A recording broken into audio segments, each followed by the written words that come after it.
hold titanium, strong as steel but 45% lighter.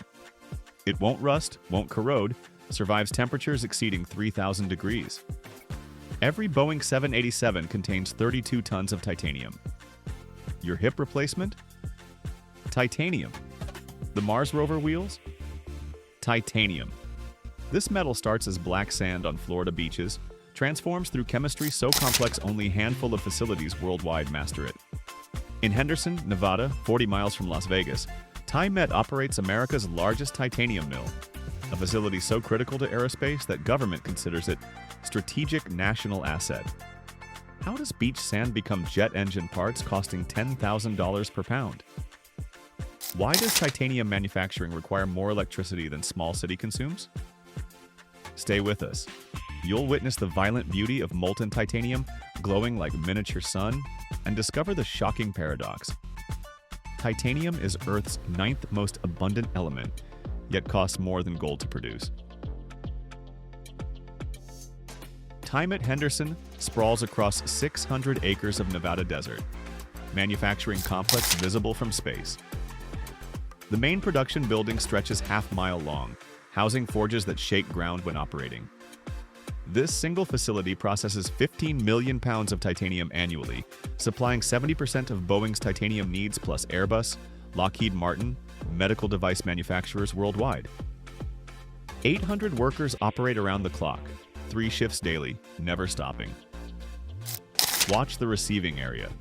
Trucks arrive weekly from Gulf Coast processors carrying titanium sponge, porous metallic chunks resembling pumice stone, each batch representing 6 weeks of chemical processing. The sponge, shipped in argon-filled containers preventing oxidation, gets immediately transferred to sealed storage. Titanium's reactivity demands constant vigilance. Expose hot titanium to air and it burns spontaneously, unquenchable. The entire facility operates under strict protocols. No sparks, no contamination, no mistakes. One error could destroy million-dollar equipment and kill workers. The vacuum arc remelting furnace is where titanium is reborn. This massive chamber, 20 feet tall and 6 feet diameter, operates in complete vacuum. Any oxygen presence causes catastrophic contamination. Workers load titanium sponge mixed with scrap recycle into electrode molds, creating consumable electrodes weighing 6 tons each. The furnace chamber gets evacuated to 0.001 atmospheres, essentially space-level vacuum. Electric arc strikes between electrode and water-cooled copper hearth. The current, 20,000 amps at 40 volts, melts titanium at 6,300 degrees. Molten droplets fall into ingot mold below, solidifying layer by layer. The process takes 18 hours per ingot, consuming enough electricity to power 400 homes daily. Watch through observation port as titanium glows white-hot, brighter than welding arc. The light carries ultraviolet radiation. Direct viewing causes instant eye damage. The ingot emerging weighs 12,000 pounds, purity exceeding 99.9%. The Cogging press transforms ingots into workable forms through brute force. This hydraulic press generates 14,000 tons of pressure, equivalent to stacking 7,000 cars on single point. The titanium ingot, reheated to 1,800 degrees in induction furnace, glows orange when positioned under press. Operators work from shielded control room, manipulating ingot via robotic arms. The press descends with earth-shaking impact. Each strike reduces ingot thickness by inches while increasing length. The titanium screams, metallic shriek as crystal structure deforms under impossible pressure. Workers rotate ingot 90 degrees between strikes, ensuring uniform reduction. The process requires 48 heating cycles and 200 press strikes over 12 hours. What was cylindrical ingot becomes rectangular billet suitable for rolling. The precision is remarkable despite violence. Dimensional tolerances remain within 0.05 inches across 20-foot length. Hot rolling mills shape titanium into plates, bars, and sheets. The billet, maintained at 1,700 degrees, passes through series of roller stands, each applying progressively greater reduction. The rollers themselves, made from high-speed tool steel, wear out monthly despite water cooling. Titanium's abrasiveness destroys ordinary metals. The mill building vibrates continuously, low-frequency rumble felt in bones rather than heard. Watch the titanium emerge, glowing ribbon extending at 15 feet per second. Scale: titanium oxide forming on surface, flakes away in showers of sparks. Workers monitor thickness using laser micrometers accurate to thousandths of inch. Any deviation triggers automatic adjustment. The plate exits at quarter-inch thickness, cooled via air blast to 800 degrees before transfer to finishing area. This single rolling operation produces material worth $2 million per batch. Precision machining happens in climate-controlled clean rooms where temperature varies less than 2 degrees. Titanium's properties, low thermal conductivity, high strength, make it notoriously difficult to machine. Cutting tools overheat rapidly, dulling within minutes. The facility uses carbide-tipped tools cooled by pressurized coolant flowing at 50 gallons per minute. Each Boeing 787 wing spar requires 200 hours machining from solid titanium billet. CNC mills operate continuously, removing 80% of material as chips. These chips, valuable as raw material, get collected for recycling. The machining bay contains 40 CNC mills, each costing $3 million. Operators monitor multiple machines simultaneously, changing tools and verifying dimensions. A single programming error could destroy part worth $100,000. The facility maintains zero-defect requirement. Aerospace applications tolerate no margin for error. Parts get triple inspected using coordinate measuring machines, accurate to millionths of inch. Quality control involves destructive and non-destructive testing. Ultrasonic inspection sends sound waves through titanium, detecting internal defects invisible to naked eye. Voids, cracks, inclusions, any imperfection appears on computer screen. X-ray fluorescence verifies chemical composition, ensuring no contamination from iron, carbon, or other elements degrading properties. Sample coupons get pulled from each batch for tensile testing. Hydraulic machines pulling specimens until they break, measuring ultimate strength. The testing laboratory maintains records on every ingot produced since 1950. Each piece of titanium carries Pedigree, chemical analysis, mechanical properties, processing history, traced from beach sand through final product. This documentation follows material through entire supply chain. When aircraft manufacturer receives titanium part, complete history accompanies it. The traceability isn't bureaucracy, it's survival.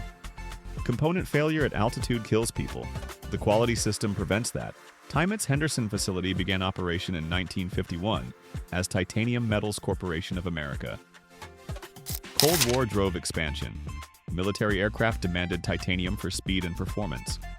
The SR-71 Blackbird contained 93% titanium by weight, enabling Mach 3+ speeds. Commercial aviation adopted titanium in 1960s as Boeing 747 entered service. Medical applications emerged in 70s when surgeons discovered titanium's biocompatibility. Human bone fuses directly to titanium implants.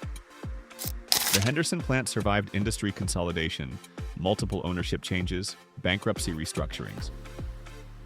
In 2023, Precision Cast Parts acquired TIMET, integrating it into aerospace supply chain. Today's facility bears little resemblance to 1950s operation. Automation replaced manual labor. Computer control optimized processes. But core challenge remains unchanged. Transforming reactive metal into reliable material requires uncompromising precision and perpetual vigilance. Environmental impact seems paradoxical. Producing titanium generates significant carbon emissions, mainly from electricity consumption during vacuum melting. The Henderson facility uses 500 million kilowatt-hours annually, equivalent to 50,000 homes. Yet titanium's properties enable lighter aircraft burning 30% less fuel over lifetime. A single Boeing 787 using titanium structure prevents emission of 1 million tons CO2 versus aluminum equivalent over 30-year service life. Here's the secret we promised. Titanium is absurdly abundant, Earth's 9th most common element, yet harder to produce than platinum. The metal's extreme reactivity means it cannot be smelted like iron or copper. Traditional metallurgy fails completely. The Kroll process, vacuum arc remelting titanium sponge, remains only viable production method despite being invented in 1940. We're using 75-year-old technology because nothing better exists. Every attempt to improve efficiency fails against titanium's fundamental chemistry. From Nevada desert to Boeing assembly lines worldwide, the transformation completes. TIMET Henderson represents industrial capability few nations possess, the knowledge, infrastructure, and precision required to master titanium. That jet carrying you across oceans depends on metal processed in this desert facility.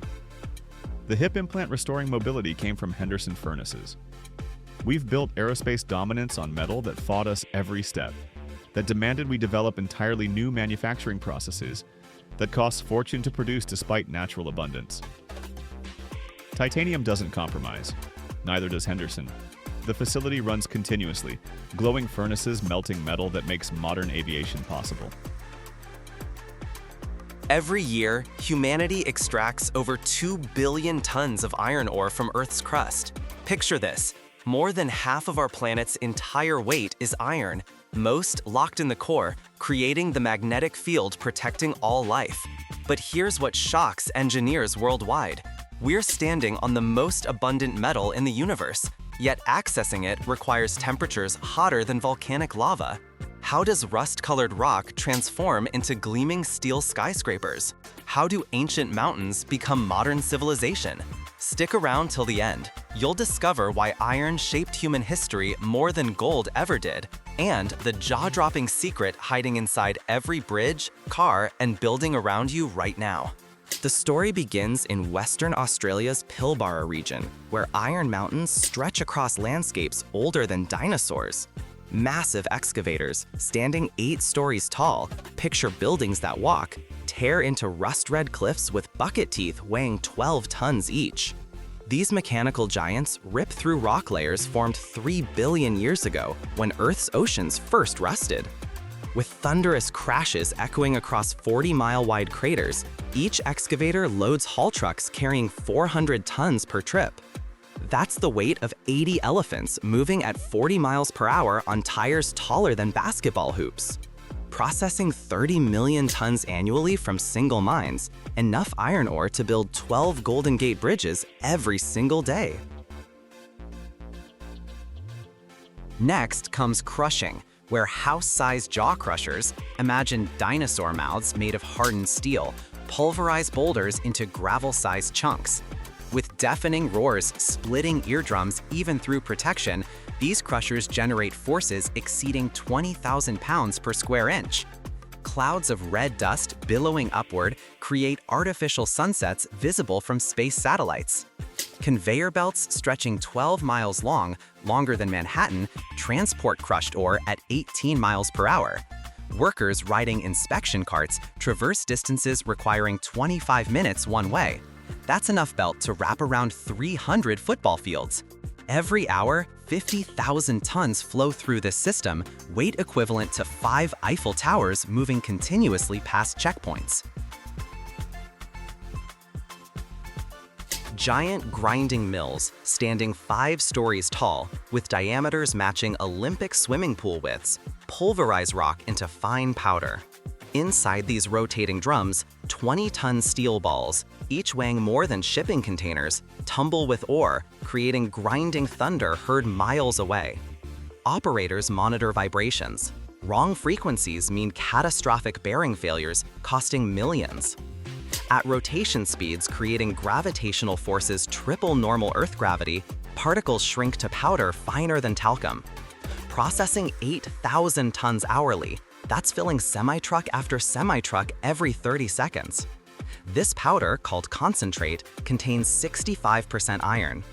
Magnetic separators then extract iron particles using forces strong enough to levitate railroad spikes, leaving waste rock behind. Next comes the blast furnace, a towering inferno standing 30 stories high, its steel shell glowing dull orange even from outside. At internal temperatures exceeding 3,000 degrees Fahrenheit, hot enough to vaporize aluminum instantly, iron ore transforms into liquid metal.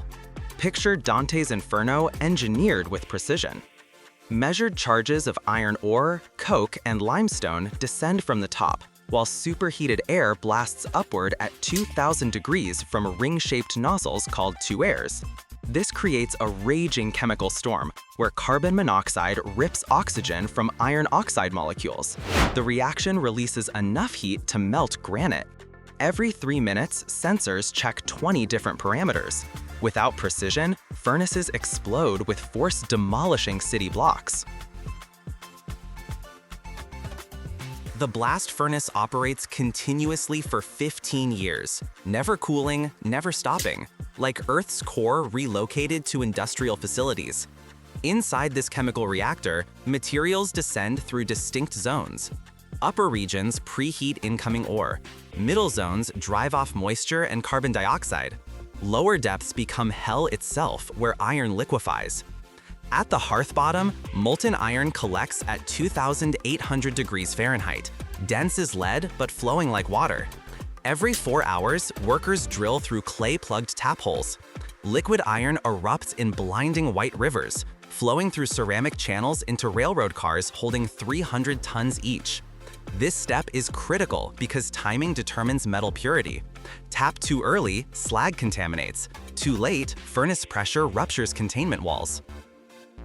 After tapping, slag, lighter impurities floating atop molten iron, gets diverted into separate channels. This glowing amber liquid, essentially liquefied rock, contains calcium, silicon, and aluminum oxides stripped from ore. Rather than waste, it becomes roadbed material and cement ingredient recycled at 98% rates globally. The molten iron, called pig iron, contains 4% carbon, too brittle for construction. Picture glass that looks metallic. Drop pig iron from waist height, it shatters into fragments. Next comes the basic oxygen furnace, where pure oxygen blasted at supersonic speeds through 3-foot diameter lances burns away excess carbon in 17 minutes. Flames shooting 70 feet high, temperatures hitting 3,200 degrees, create hurricane-force winds inside steel vessels holding 350 tons of liquid metal. Steel making requires precision rivaling brain surgery. Computer-controlled oxygen flow adjusts by milliseconds. Operators add exact amounts of manganese, silicon, chromium, elements changing steel properties dramatically. Too much carbon, steel cracks in winter cold. Too little, metal bends under load. Picture this: alloying elements get injected via submerged lances. Electromagnetic stirring, invisible but powerful, homogenizes composition. Samples extracted every 3 minutes get analyzed via spectrometers, determining chemistry within seconds. Modern furnaces achieve carbon content accuracy to 0.01%, difference between skyscraper standing or collapsing. After refining, liquid steel flows into continuous casting machines producing slabs 30 feet long, weighing 25 tons at rates of 1 slab every 90 seconds. This wasn't always so advanced. Back in ancient Anatolia around 1300 BC, Hittite metallurgists discovered heating iron ore with charcoal produced workable metal. That breakthrough, accidental furnace conditions reaching iron's melting point, changed human civilization forever. Iron tools outperformed bronze, enabling agriculture revolution. The breakthrough came when British inventor Henry Bessemer patented his converter in 1856, slashing steel production time from 24 hours to 17 minutes. Suddenly, steel costs dropped 90%.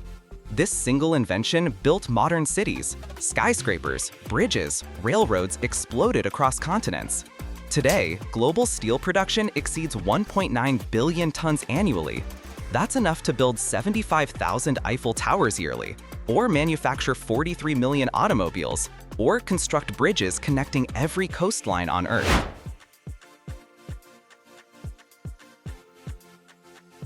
Carbon emissions drop by 62% when using recycled steel versus virgin ore, equivalent to removing 12 million cars annually. Industry saves over $80 billion yearly through scrap recycling. Processing costs drop 43% because melting scrap requires 1/3 the energy of blast furnaces. So here's the secret promised. Every ton of steel you see, bridges, buildings, cars, will be recycled indefinitely. Unlike plastic decomposing into microparticles or paper pulping into mush, steel never degrades. Magnetic separation extracts it perfectly from demolished structures. That girder in your office building might contain steel from 1930s locomotives. Your car's frame could include battleship armor from World War II. Nothing disappears. Metal merely transforms, reborn eternally.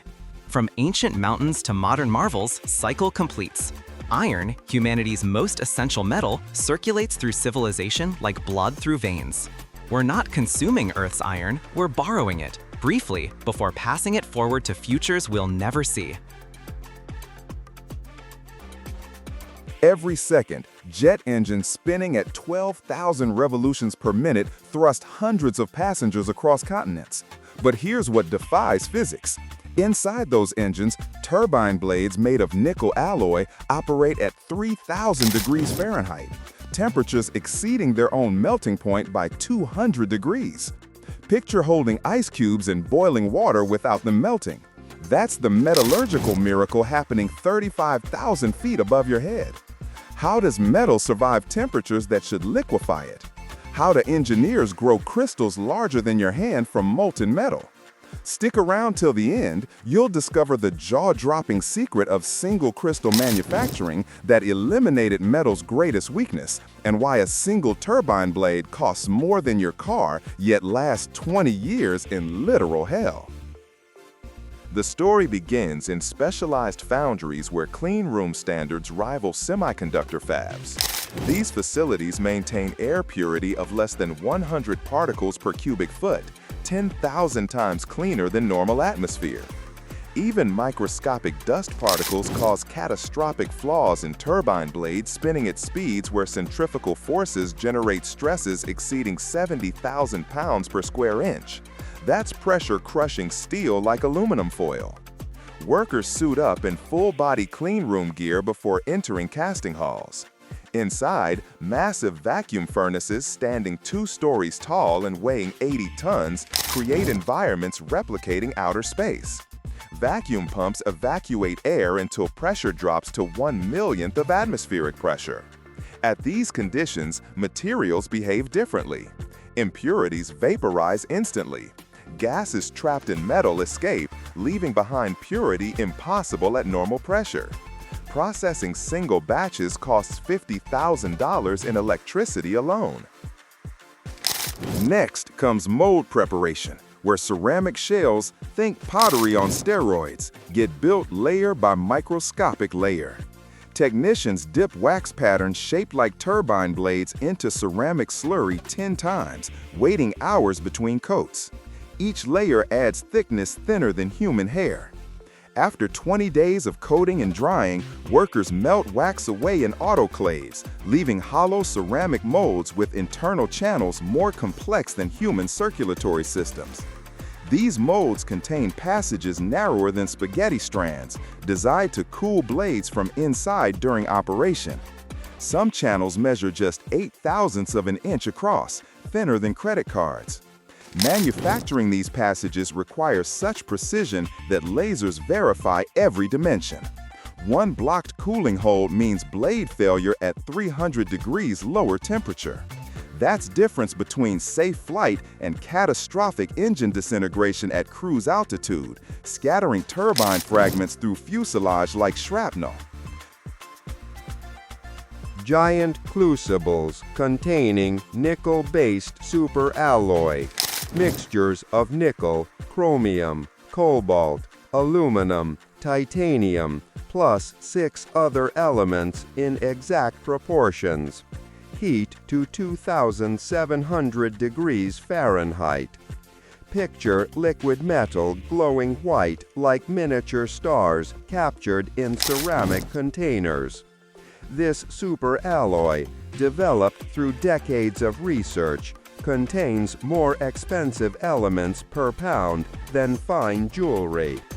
A single turbine blade uses materials costing $800 before any manufacturing begins. Robotic arms lower ceramic molds into this molten inferno with precision measured in thousandths of inches. Timing matters critically here. Pour too fast, turbulence creates defects. Too slow, metal solidifies prematurely. Furnaces tilt at exactly 2 degrees per second, filling mold cavities in 17 seconds. During this pour, metal temperature drops 300 degrees, requiring computer-controlled heating to maintain consistency. One temperature fluctuation of 5 degrees ruins the casting, wasting months of preparation. Now comes the magic, directional solidification. The filled mold sits atop a water-cooled chill plate at 70 degrees Fahrenheit while surrounded by heating elements maintaining 2,400 degrees above. This creates the steepest temperature gradient in metallurgy, over 2,000 degrees difference across 6 inches. That's transitioning from Arctic to volcanic conditions in the space between your thumb and pinky. Slowly, incredibly slowly, a computer-controlled mechanism lowers the mold through the furnace at speeds of 6 inches per hour. Picture watching paint dry, then slowing that down tenfold. As the mold descends, metal solidifies from bottom upward in a razor-thin freezing front. This directional cooling forces crystal growth in one direction only, upward, eliminating horizontal grain boundaries where cracks normally form. The process takes 14 hours for a 4-inch blade. Rush it by even 10% and polycrystalline grains form, destroying blade strength. But here's where physics becomes art. At the mold bottom sits a grain selector, a corkscrew-shaped passage so narrow only one crystal nucleus fits through. As metal solidifies upward, countless tiny crystals form at the chill plate. They compete, growing upward like metallic trees racing toward sunlight. Most hit the spiral walls and stop. Only the perfectly aligned crystal, the one matching the spiral's orientation, passes through this metallurgical gauntlet. This step is critical because it ensures the entire blade, every atom from root to tip, belongs to one continuous crystal lattice. No grain boundaries exist anywhere. Normal metals contain millions of grain boundaries per cubic inch. Single crystal blades contain 0. Without boundaries, there are no weak spots where atoms slip past each other under stress. The crystal structure extends uninterrupted through the entire blade like a 3-dimensional molecular Kevlar vest, with atoms locked in perfect geometric formation. After solidification, blades undergo solution heat treatment at 2,200 degrees Fahrenheit for 2 hours, then quench in inert gas. This locks crystal structure permanently and precipitates microscopic strengthening phases throughout the lattice. Next comes aging heat treatment, multiple cycles at precisely controlled temperatures that cause nanoscale particles to form.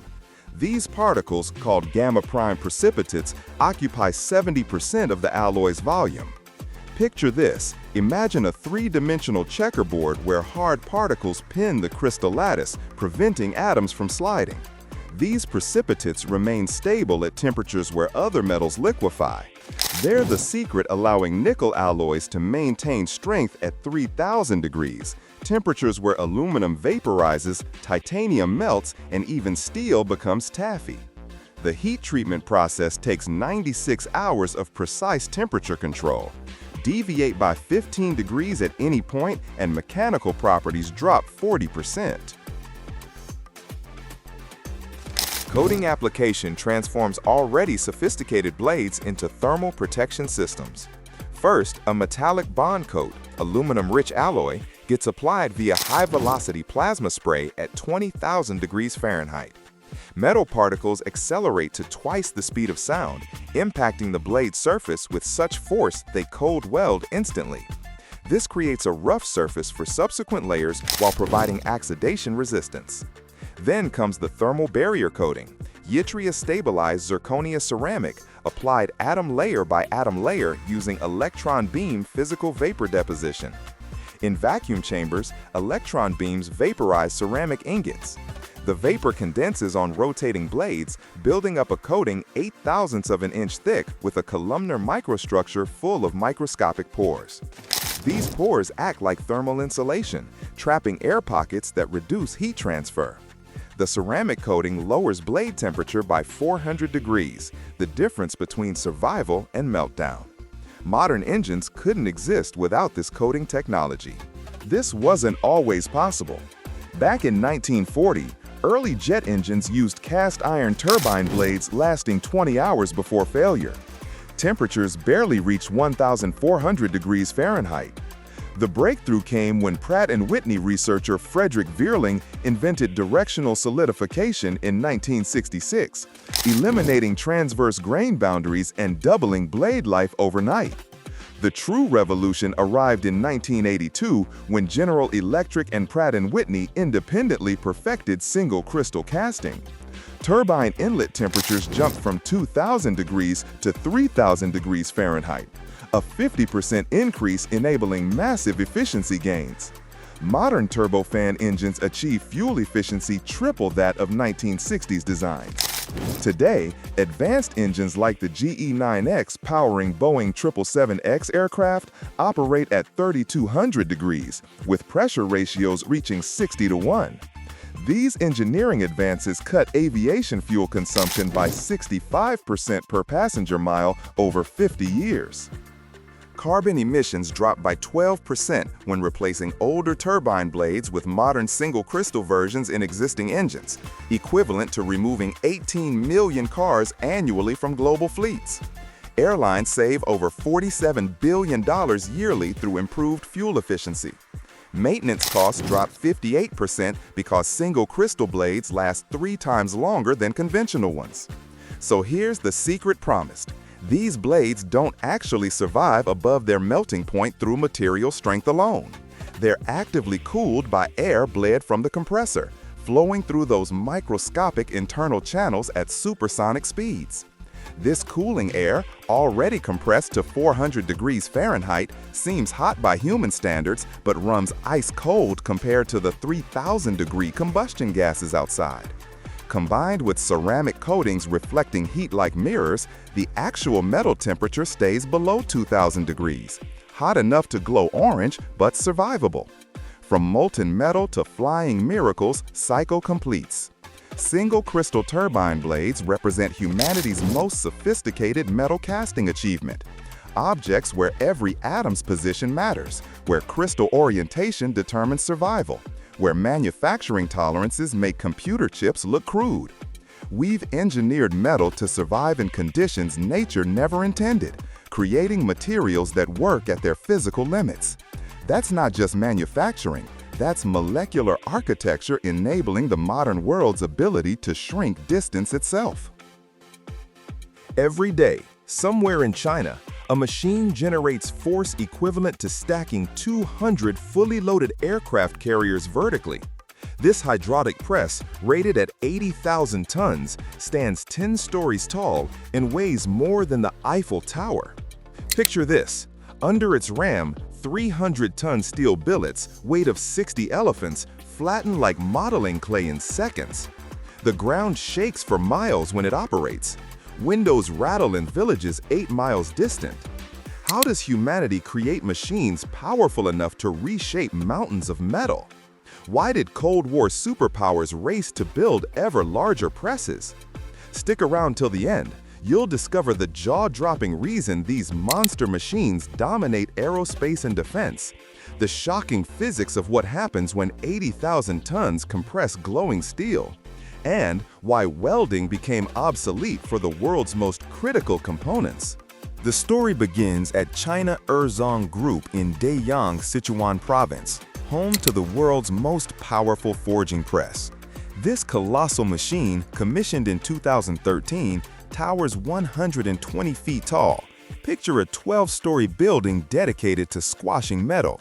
The press frame alone weighs 22,000 tons, constructed from steel beams thicker than telephone poles, bolted together with fasteners weighing 500 pounds each.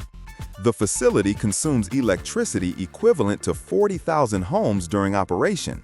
8 separate hydraulic power units, each the size of shipping containers, pump oil through pipes 16 inches in diameter. These hydraulic systems generate pressures reaching 10,000 psi, enough to blast water through concrete like tissue paper. When all systems activate simultaneously, the combined oil flow measures 3,000 gallons per minute.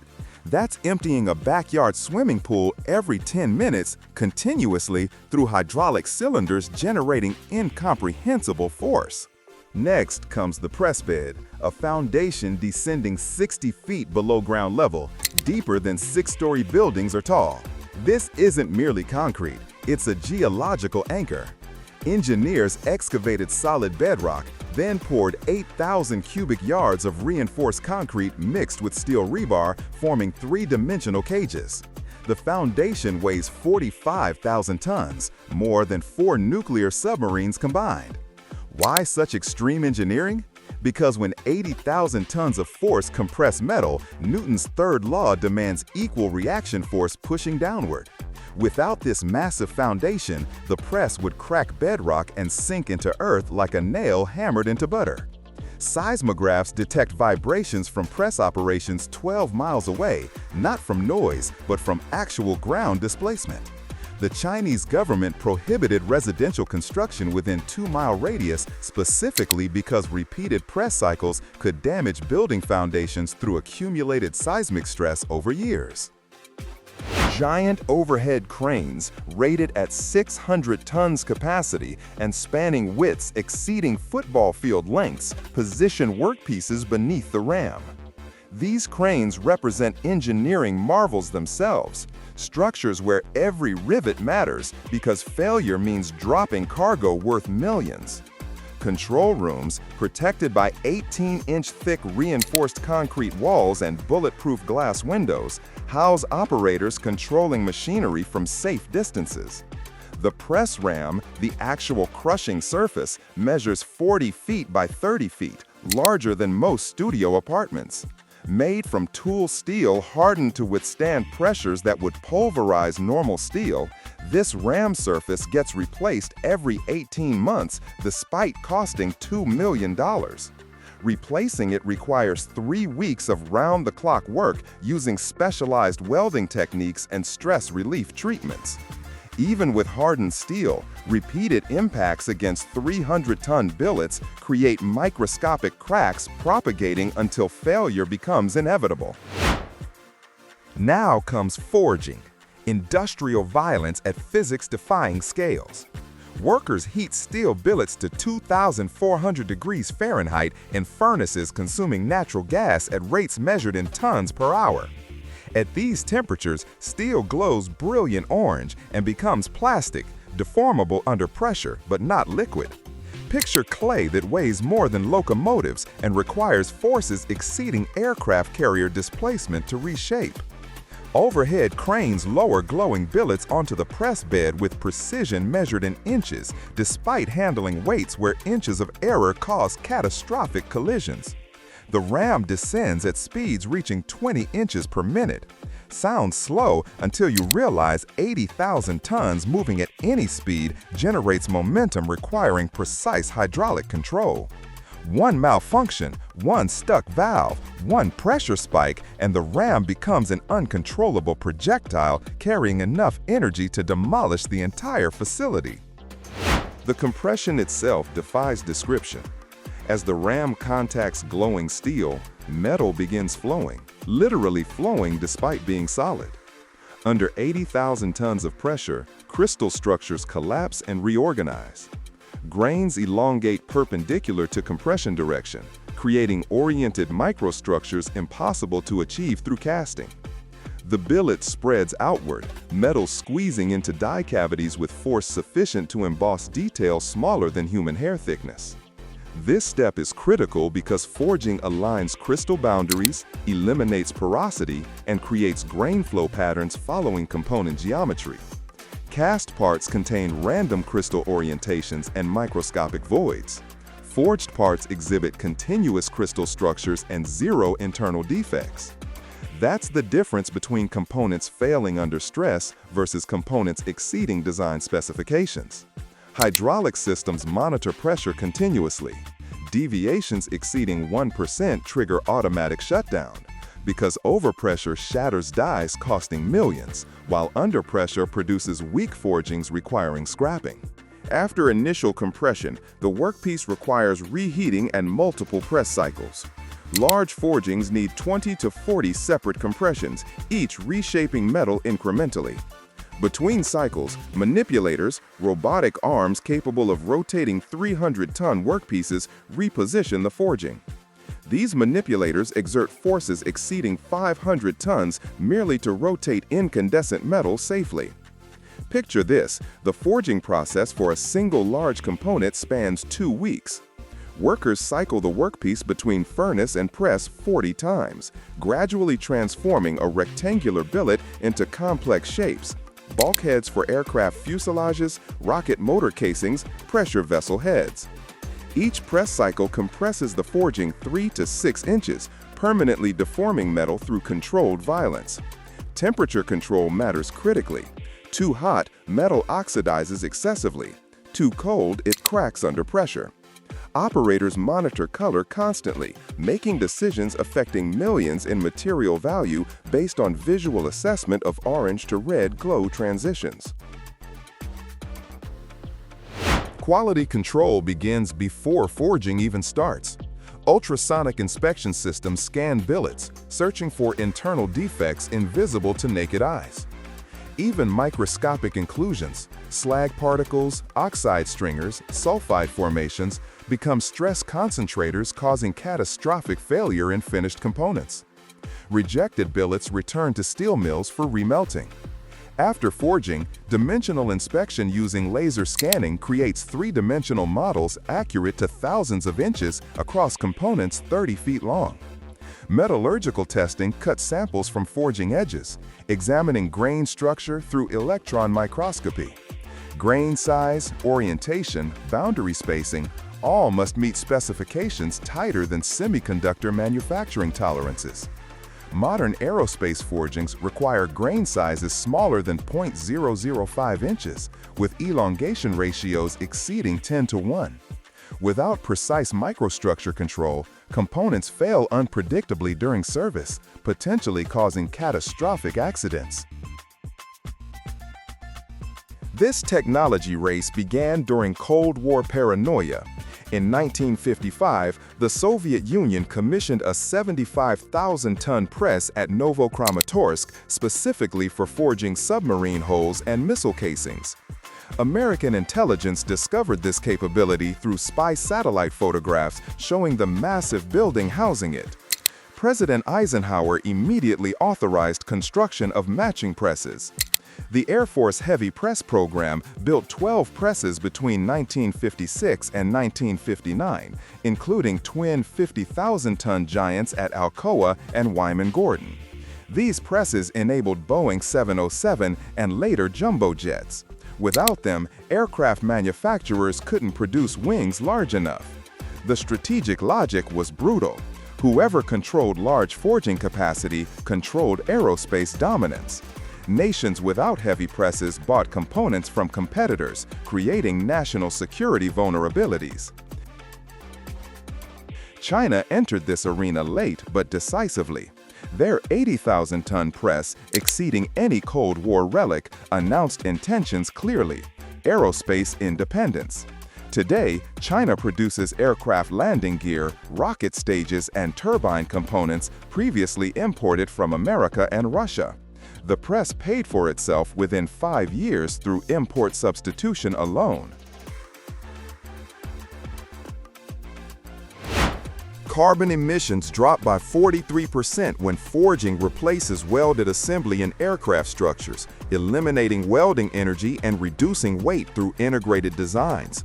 Industry saves over $32 billion annually through large forgings versus machining components from solid billets, which waste 90% of material as chips. Processing costs drop 61% because one forging operation replaces dozens of machining hours. So here's the secret promised: these monster presses exist because physics favors size. Larger presses forge larger components in single operations, eliminating joints where failures initiate. Every weld introduces heat-affected zones with altered crystal structures becoming crack paths. Every bolted joint adds weight and complexity. Seamless forgings eliminate these vulnerabilities entirely. That's why the Airbus A380's wing ribs come from single forgings. No welds, no joints, just continuous metal flowing across 20-foot spans. From Cold War arms race to commercial aerospace dominance, cycle completes. The 80,000-ton press represents more than manufacturing capability. It's geopolitical leverage. Nations with these machines build aircraft, rockets, submarines independently. Nations without them remain customers, technologically dependent, strategically vulnerable. We've learned that industrial capacity determines global power hierarchies as surely as nuclear arsenals. That press standing in Sichuan doesn't just forge metal, it forges national sovereignty. More than half of Earth's entire weight is iron, 32% of the planet's mass. Earth's core is a gigantic ball of molten iron the size of the moon. But iron rules on the surface too. Every second, humanity produces 60 tons of steel, 2 billion tons per year. That's more than all other metals combined. 95% of all metal used by civilization is iron and steel. Without iron, there'd be no skyscrapers, bridges, ships, cars, or trains. How do fiery rivers of molten metal at 3,600 degrees emerge from red ore in city-sized quarries? You'll see explosions in quarries, blast furnaces as tall as 30-story buildings, converters where oxygen turns pig iron into steel in minutes, and rolling mills where 1,000-ton slabs get rolled into paper-thin sheets. Watch to the end. The finale shows why iron holds the world together. This is the story of the metal that built civilization. The Lebedensky Quarry in Russia is one of the planet's largest iron ore quarries. Depth, nearly 2,000 feet. Width, 3 miles. From the edge, you can't see the bottom. A gigantic wound in the earth from which 100,000 tons of iron ore are extracted daily.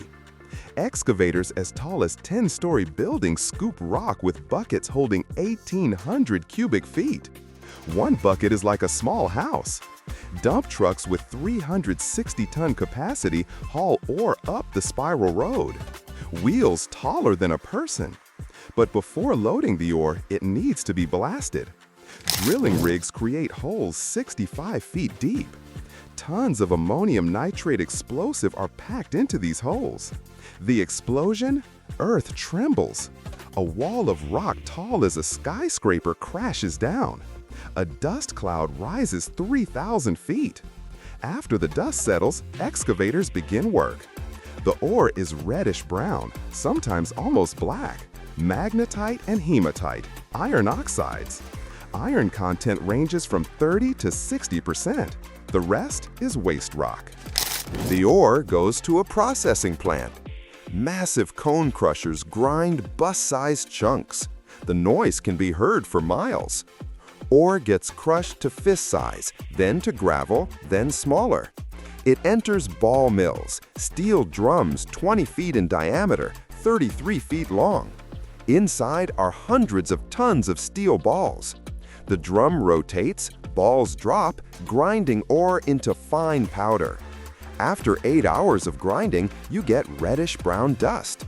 It's mixed with water, creating pulp, liquid slurry. This slurry passes through magnetic separators. Magnetite sticks to magnetic drums, waste rock washes away. The concentrate contains 65 to 70% iron. From this, they make pellets, granules the size of walnuts. Wet concentrate gets rolled into balls on special drums, then fired at 2,400 degrees Fahrenheit. Pellets harden, becoming rock solid. These pellets are raw material for blast furnaces. Each plant produces millions of tons of pellets yearly. They're loaded onto trains and shipped to steel mills. A blast furnace is a steel tower 330 feet tall, 46 feet in diameter, 30 stories of pure metal and fire, lined inside with 3-foot-thick fireproof brick.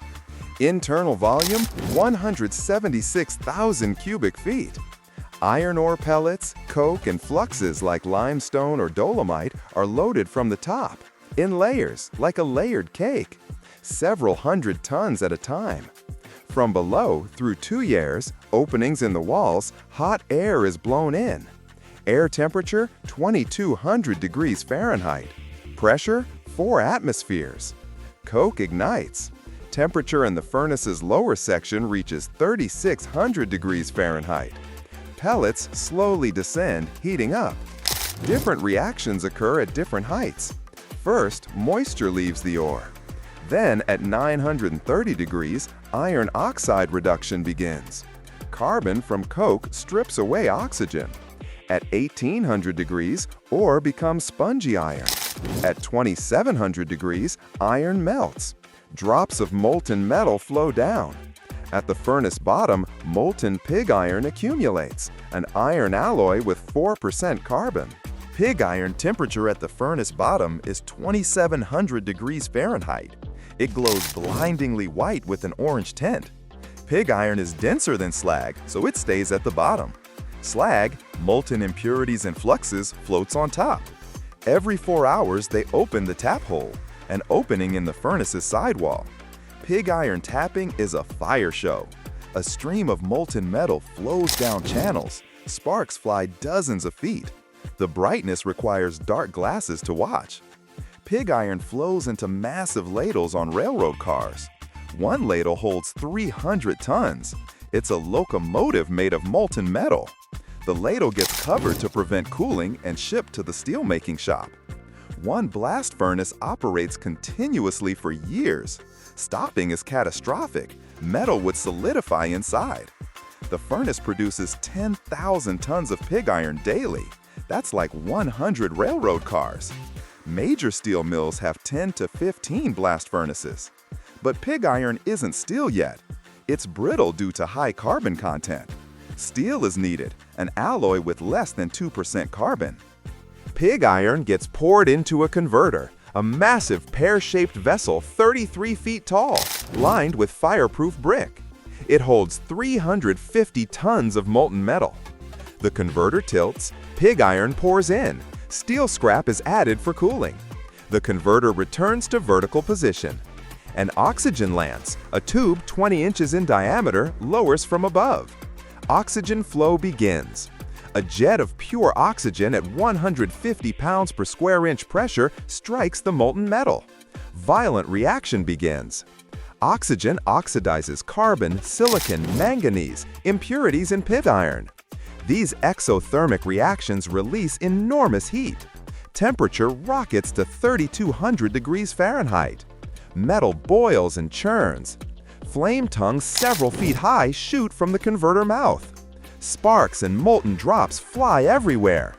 The blowing process takes 20 minutes. In this time, 350 tons of pig iron become steel. Carbon burns down to 1% or less. The converter tilts, steel pours into a ladle. The molten metal glows blindingly white at 2,900 degrees Fahrenheit. Alloying elements get added to the ladle. Manganese, chromium, nickel, molybdenum, depending on the steel grade needed. They mix it by blowing argon through. Then steel gets cast. There are 2 methods. First, continuous casting. Molten metal pours into a crystallizer, a water-cooled copper mold.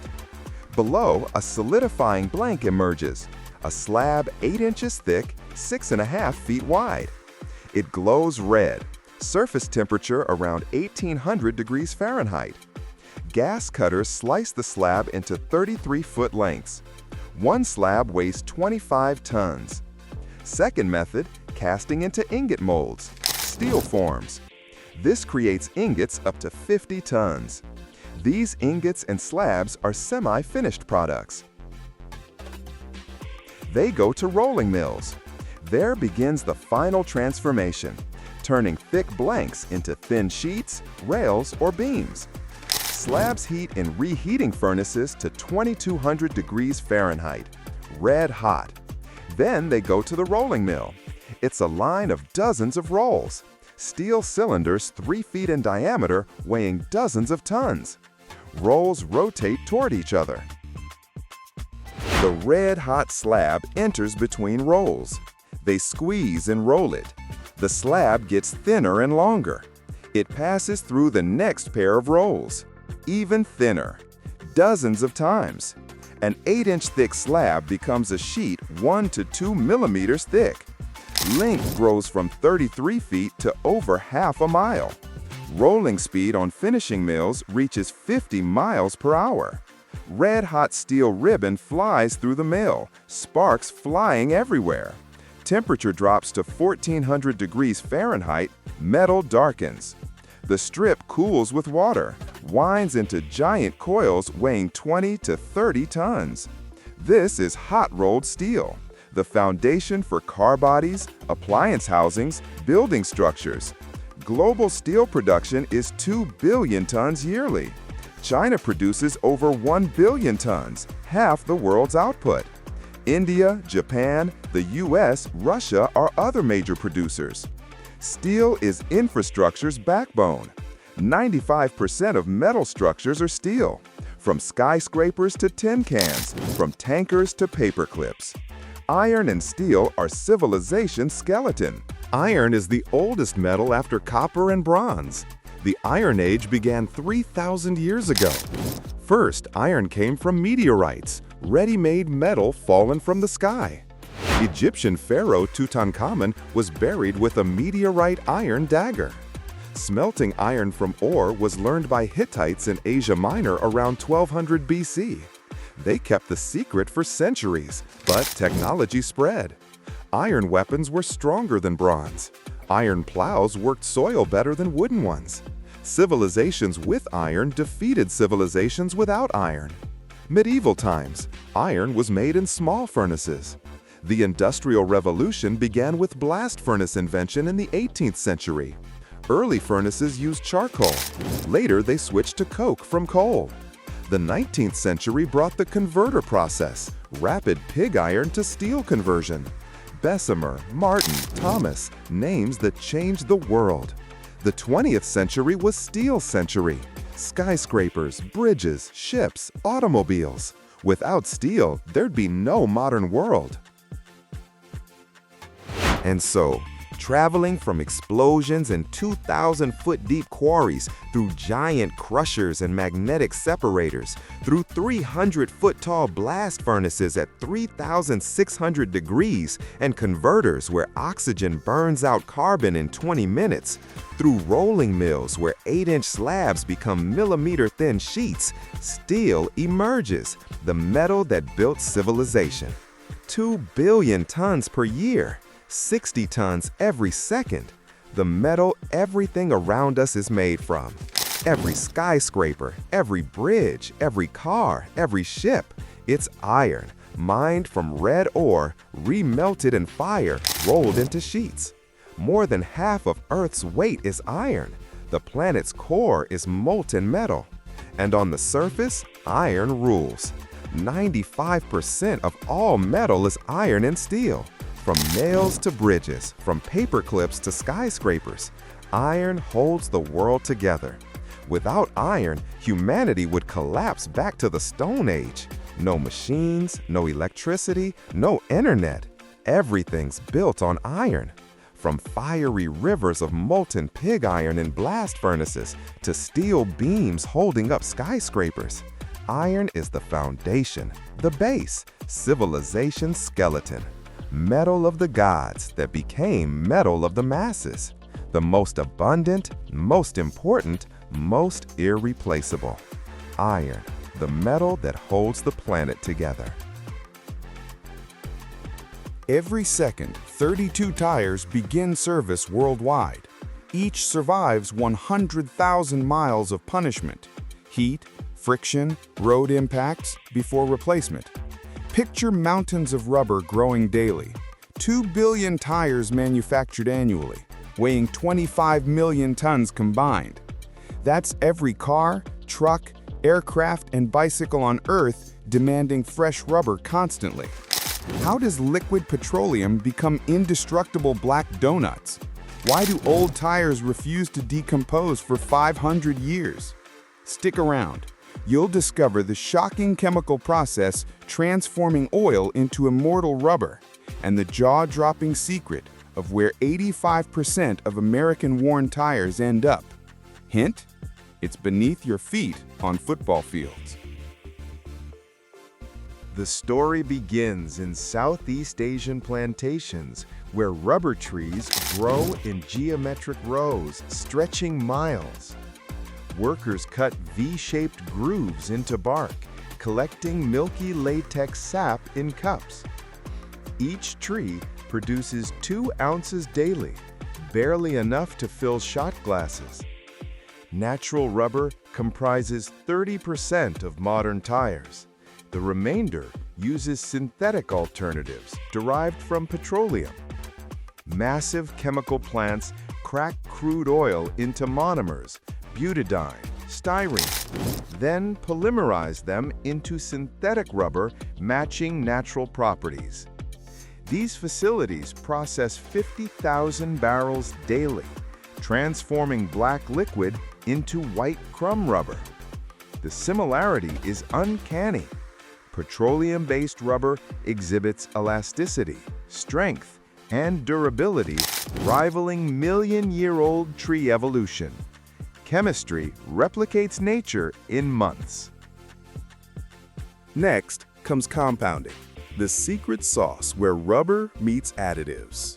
Industrial mixers, standing 2 stories tall with rotors spinning at 80 RPM, blend rubber with carbon black, silica, sulfur, accelerators, and antioxidants. Carbon black, basically controlled soot production, reinforces rubber while providing characteristic black color. Without it, tires would be translucent white and fail within miles. Each tire compound contains 15 ingredients mixed in precise ratios. Tread rubber emphasizes durability. Sidewall rubber prioritizes flexibility. Inner liner uses butyl rubber for air retention. Formulations remain trade secrets. Michelin's compounds differ from Goodyear's, creating performance variations. Mixing takes 12 minutes at temperatures reaching 300 degrees Fahrenheit. The batch, weighing 500 pounds, emerges as uniform black mass ready for shaping. Giant extruders force hot rubber through dies, creating continuous strips of tread, sidewalls, and bead filler. These machines operate like industrial Play-Doh shapers, pushing material through shaped openings at forces exceeding 2,000 psi. Tread emerges with grooves pre-formed. Sidewalls arrive as smooth sheets. Cooling conveyors solidify the profiles. Meanwhile, calendaring machines squeeze rubber sheets to precise thickness, measured in thousands of inches, coating steel cord and fabric plies. These textile layers provide structural strength. Modern radial tires contain steel belts running at 0 degrees to rotation direction, fabric plies at 90 degrees, creating cross-brace architecture. Workers cut these components into precise lengths, stockpiling thousands of parts daily for assembly lines demanding continuous supply. Comes tire building, robotic ballet assembling 30 components into recognizable shapes. Cylindrical drums rotate while automated arms apply inner liner, body plies, steel belts, sidewalls, and tread in programmed sequence. Each component positions within 0.05-inch tolerance. Precision matters because imbalance at highway speeds creates dangerous vibrations. The green tire, uncured assembly, looks puffy and pale, lacking final tread pattern. Steel beads, wire bundles coated in rubber, anchor edges, providing mounting surfaces for wheel rims. These beads contain piano wire strength steel wound in continuous loops.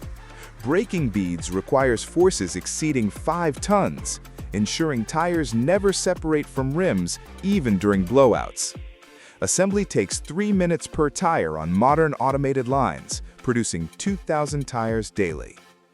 Curing transforms green tires into finished products through heat, pressure, and chemistry. Massive presses, resembling medieval iron maidens, close around green tires. Internal bladders inflate with superheated steam at 350 degrees Fahrenheit and 200 psi. External mold segments, engraved with tread patterns, press inward simultaneously. This step is critical. Vulcanization. Sulfur atoms cross-link rubber polymer chains, creating three-dimensional molecular networks. Picture chain-link fences welded together at every intersection. That's vulcanized rubber at molecular level. The process, discovered accidentally by Charles Goodyear in 1839, transformed useless sticky material into engineering marvel. Curing takes 12 minutes. Afterward, tires emerge rigid with crisp tread patterns and permanent shape. They'll never soften or melt again. Vulcanization is irreversible. After curing, quality control begins. X-ray machines scan internal structure, detecting steel belt misalignment, air pockets, or ply separations invisible externally. Uniformity machines spin tires at highway speeds, measuring force variations. Even 0.5-pound imbalance causes rejection. Ship tires must perform flawlessly at 120 miles per hour for tens of thousands of miles. Inspectors examine tread depth, sidewall finish, bead seating.